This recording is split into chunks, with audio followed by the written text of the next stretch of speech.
Acho que nós todos estamos nos adaptando a essa transição na pandemia. Eu sou professor, né? Tenho dado aula remota o tempo todo, é uma novidade, né? Quer dizer, no meu caso, as aulas não foram interrompidas, dei continuidade por meio digital. Acho que o mundo vai ter que aprender a incorporar mais alternativas tecnológicas digitais a partir do impacto que a pandemia está gerando. Eu também acho que isso aponta um caminho também no nosso caso, pensando agora da recuperação do clube, né, e no seu reerguimento financeiro e técnico. Né. Eu acho que quem mais, nesse contexto, que é um contexto de crise econômica gerado pela pandemia, os setores que mais conseguiram escapar a essa crise econômica, ou têm se saído melhor, são setores fortemente orientados para a economia digital. Então, aqui é uma área que eu até acompanho também bastante, porque por ter sido presidente da FINEP e ter empreendido vários investimentos nessa área de fronteira da economia digital, várias iniciativas importantes. Aliás, o Brasil tem coisas importantes nesse terreno. O próprio voto eletrônico é uma tecnologia nacional desenvolvida precocemente pelo Brasil e que poucos países ainda adotam o voto eletrônico como nós adotamos, que é uma grande conquista. Então, isso nós temos que incorporar, evidentemente, a gestão do clube. Nós teremos que ver soluções, talvez tenhamos que confrontar essa solução já agora, durante a pandemia, né? Porque teremos que fazer uma reunião do Conselho Deliberativo no contexto da pandemia. Então, isso está em discussão, se nós vamos poder viabilizar uma alternativa de participação remota, via digitais de deliberações necessárias, mas há um amplo campo de modernização de gestão do clube envolvendo a digitalização plena e ampla dos seus processos. Então, isso podem contar que essa é uma agenda que eu valorizo e terá todo apoio na gestão do clube. Perfeito. Tem a pergunta da Maria Silva. Luiz, você tem projeto para fazer uma capacitação de 250 milhões a curto prazo para sanar as dívidas do Vasco? Eu entendo que, em vez de capacitação, a pergunta é captação, né, de 250 milhões. Em primeiro lugar, é o seguinte, a dívida do Vasco está em 600 milhões. Isso volta ao ponto que nós já tratamos no início aqui do programa, da nossa apresentação. Está em torno de 600 milhões, com um forte peso dentro dessa dívida, da dívida de curto prazo. É isso que tem mais estrangulado o clube.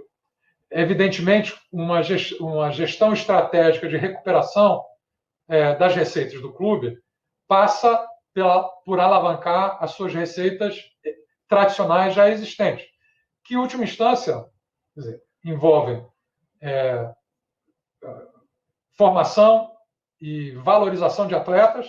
Aqui, um dos problemas que nós temos enfrentado é que, na transição dos atletas para o profissional, a crise financeira do clube tem levado a uma venda precoce de atletas, antes de que eles amadureçam tecnicamente e se valorizem como patrimônio do clube. Então, nós precisamos de uma captação emergencial para evitar a venda precoce de atletas. Precisamos alavancar receitas de transmissão via televisão, e isso, claro, nós temos um contrato vigente, mas um acordo coletivo do qual o Vasco seja protagonista e não caudatário pode gerar uma elevação da captação de receita de televisão para o clube, além de alavancagem de patrocínios diversos. A dica que eu dou é que, no contexto de retração de investimentos da pandemia, quer dizer, empresas operantes na área digital podem ser importantes parceiros do clube. Eu tive uma participação importante na viabilização da parceria da Caixa para o Vasco, que foi uma parceria razoável para o Vasco em termos de valor de investimento, 4 vezes o valor do patrocínio atual do Vasco do BMG, e há canais que podem ser acionados do ponto de vista de alavancagem de um patrocínio que reflita melhor o tamanho do clube. Agora, o ponto, e esse é o ponto central da resposta à pergunta que foi feita, é que isso, junto com a política de austeridade de gastos, né? Nós não podemos desperdiçar recursos, isso pode gerar uma alavancagem do clube. mas não gera uma alavancagem do clube na velocidade necessária para enfrentar uma assimetria de captação que só em 2019 foi de 700 milhões em relação ao nosso principal rival. A pergunta fez uma captação de 250 milhões. A captação do nosso principal rival é quase 3 vezes esse valor, a diferença de captação, em 2019.